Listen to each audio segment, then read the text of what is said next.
어르신들, 눈 건강은 어떠신가요?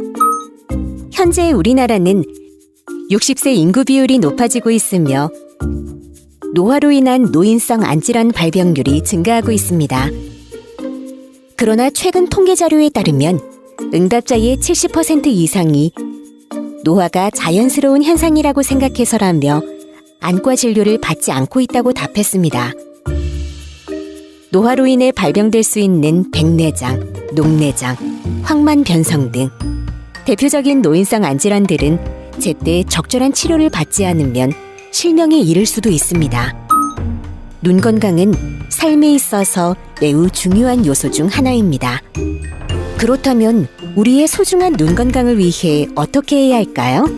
어떻게 하면 눈 건강을 잘 지키며 건강한 노후 생활을 보낼 수 있을지 함께 배워볼까요? 안녕하십니까. 저는 실로암 안과병원 안과 전문의 박현주입니다.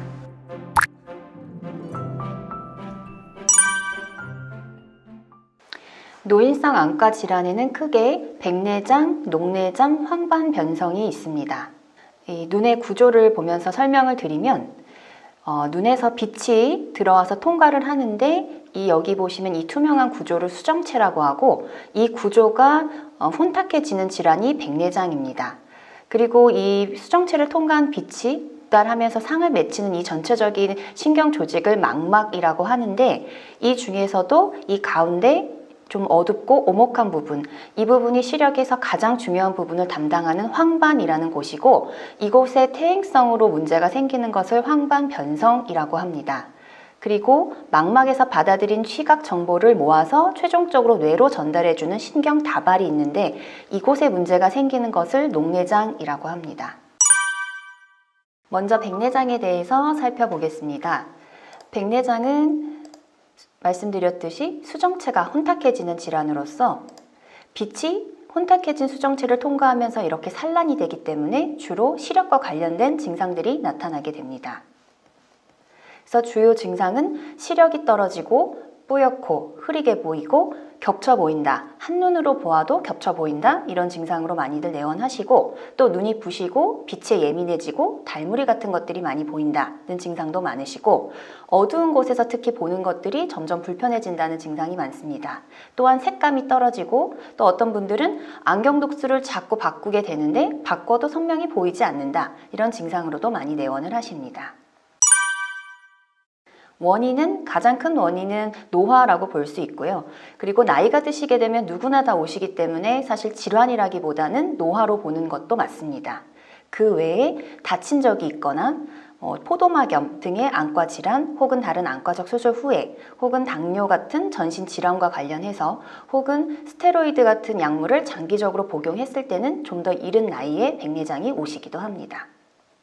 백내장의 치료에 있어서 유일한 효과적인 치료는 수술이라고 할 수 있습니다. 이미 혼탁해진 수정체, 즉 백내장을 제거하고 그 기능을 대신할 수 있는 인공수정체를 삽입하는 것을 말합니다. 우리 검은자, 즉 각막이라는 곳에 작은 절개를 내고 이 혼탁해진 수정체 안쪽을 분쇄를 해서 제거를 한 후에 본인 도수에 맞는 인공수정체를 이렇게 삽입하는 과정이 백내장 수술에 해당됩니다. 익상편이라고 해서 백내장과 흔히들 혼동하셔서 오시는 분들이 많아서 잠시 설명을 드리려고 하는데요. 이 익상편은 이 결막, 즉 흰자에서 섬유혈관 조직이 이렇게 삼각형 모양으로 자라 들어가서 이 검은 자를 덮는 질환이고 이것은 사실 크게 문제가 되지 않기 때문에 꼭 제거를 해야 된다거나 꼭 치료가 필요하지는 않습니다. 다만 미용적 목적으로 제거를 한다거나 아니면 지금 이 사진처럼 너무 많이 자라서 동공 중심부를 가린다든지 눈을 눌러서 난시를 유발한다든지 이런 경우에 시력이 떨어지는 경우가 있어서 이런 경우에는 제거를 하는데 제거를 하더라도 재발을 잘 하는 경향이 있습니다. 다음은 녹내장에 대해서 살펴보겠습니다. 녹내장은 소리 없는 시력 도둑이라고 합니다. 백내장과 굳이 비교를 하자면 백내장은 시력과 관련된 증상이 보통 나타나기 때문에 늦게까지 발견이 안 되는 경우가 드문 반면에 녹내장은 초기에는 증상이 거의 없기 때문에 모르고 계시다가 뒤늦게 발견돼서 문제가 되는 경우가 더 많습니다. 안압이 높다거나 혈류가 감소하는 등 시신경에 문제가 생기면서 이에 따라서 시야가 점점 좁아지는 현상이 생기는 것이고, 조기에 발견해서 치료하지 않으면 영구적으로 시신경이 손상이 되기 때문에 더 문제가 됩니다. 이 사진을 보시면 이 왼쪽이 정상 시신경 모양인데, 여기서 보시면 이 시신경 안쪽에 이 밝은 부분의 비율이 이 정도 되는 것이 정상인데, 이 녹내장 환자에서는 시신경이 손상이 될수록 이 밝은 부분의 비율이 이렇게 커지게 됩니다. 전형적인 녹내장 환자의 시신경 모양이고요. 이렇게 녹내장이 진행해 감에 따라서 시야가 점점 좁아지게 되는데, 이 정도로 좁아질 정도, 즉 환자가 내원할 정도가 되면, 인지를 할 정도가 되면 이미 시신경 손상이 꽤 많이 진행된 경우가 많기 때문에 더 문제가 됩니다. 녹내장은 크게 두 종류로 나눌 수 있는데, 개방각 녹내장과 폐쇄각 녹내장으로 나눌 수 있습니다. 개방각 녹내장이 더 흔하고 안압 상승이 지속적으로 진행하고 보통 양쪽 눈에서 생기는데, 초기에는 증상이 거의 없기 때문에 앞서 말씀드린 대로 문제가 됩니다. 폐쇄각 녹내장은 갑작스럽게 안압이 상승하면서 발생하는 것으로 충혈, 통증, 두통, 오심 및 구토, 시력 저하 등의 증상이 급작스럽게 나타나기 때문에 오히려 이 경우에는 병원에 빨리 내원을 하시게 됩니다. 위험 요인은 당연히 나이가 가장 중요한 원인이 되겠고, 그 외에도 고도근시, 그리고 녹내장의 가족력, 그리고 안압이 높으신 분들, 그리고 포도막염 등의 염증, 그리고 외상력 등이 다 위험 요인에 해당됩니다. 녹내장은 치료를 해서 완치를 하는 병이 아닙니다. 녹내장 치료의 목적은 나빠진 상태를 원래 상태로 회복하려는 것이 아니라 현재 시신경 상태를 최대한 더 안 나빠지게 지켜서 시야가 더 감소하는 것을 막고자 하는 데 있습니다. 그렇기 때문에 조기에 진단되어서 조기에 적절한 관리와 치료를 하는 것이 가장 중요하다고 할 수 있습니다. 치료는 크게 세 가지로 나눌 수 있는데, 약물요법, 레이저, 수술 등이 있고, 기본적으로는 약물요법을 주로 시행을 하게 되는데, 드물게 약물을 여러 개 써도 조절이 잘 안 되는 경우, 혹은 약의 부작용이 생겨서 더 이상 약 사용이 어려운 경우에는 수술적 치료를 고려하기도 합니다. 다음 질환은 황반변성입니다. 아까 보여드린 망막이라는 곳인데, 이 망막에서 가장 중요한 중심 시력을 담당하는 황반이라는 곳의 기능이 떨어져서 빛을 감지하는 기능이 떨어지는 질환이고, 크게 건성과 습성으로 나눌 수 있는데, 건성 환자의 10%에서 습성으로 진행을 한다고 보고가 되어 있습니다. 우리가 치료가 필요한 타입은 이 습성 타입이고, 이 황반 아래쪽에 맥락막이라는 구조에서 이상 혈관이 발생을 하면서 출혈, 부종, 삼출물 이런 것들이 발생하면서 구조가 망가지고, 이에 따라서 시력이 저하되는 질환입니다.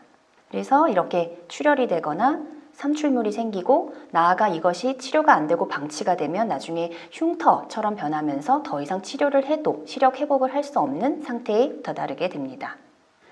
증상은 변형시라고 해서 직선이 휘어져 보이거나 사물이 뒤틀려 보이거나 흐리게 보이고, 사물 크기나 모양이 이상하게 보이는 여러 가지 증상으로 오시게 되고, 더 진행을 하게 되면 시야의 중심이 검게 이렇게 가려 보이는 증상으로 오시게 됩니다.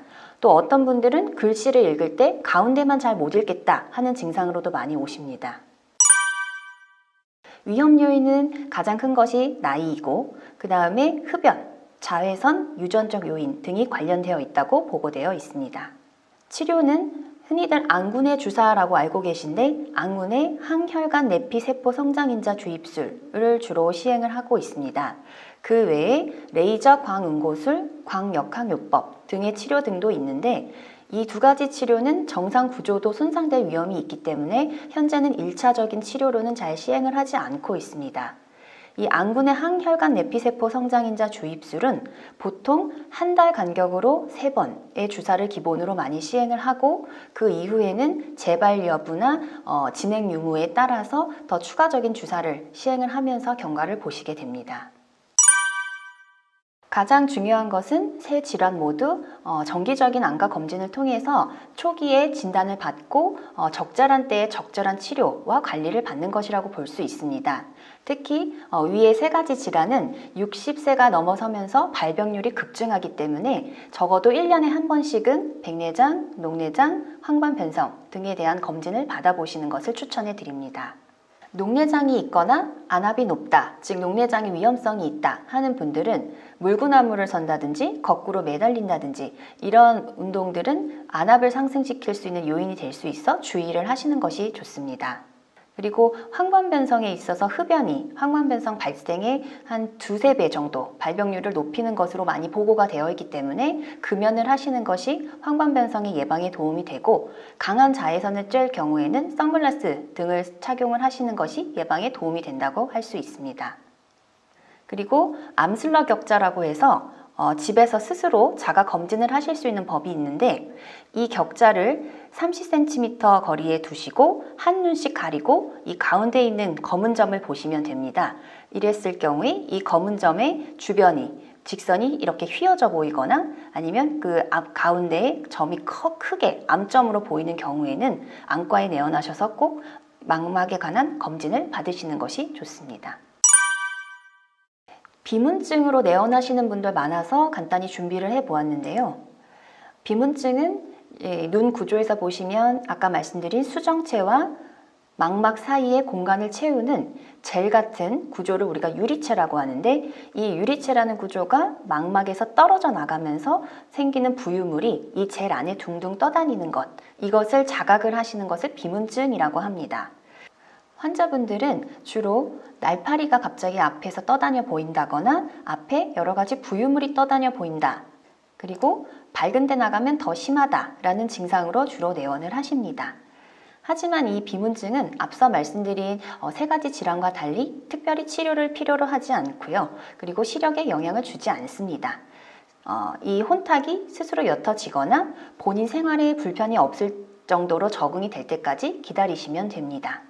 하지만 간혹 이 증상이 생길 때 망막 열공이라든지 망막 박리 등의 어떤 치료가 필요한 다른 망막 질환이 동반되는 경우가 간혹 있기 때문에 일단 증상이 생겼을 때는 먼저 안과에 내원하셔서 이것을 한번 확인을 해보시는 것을 추천해 드립니다.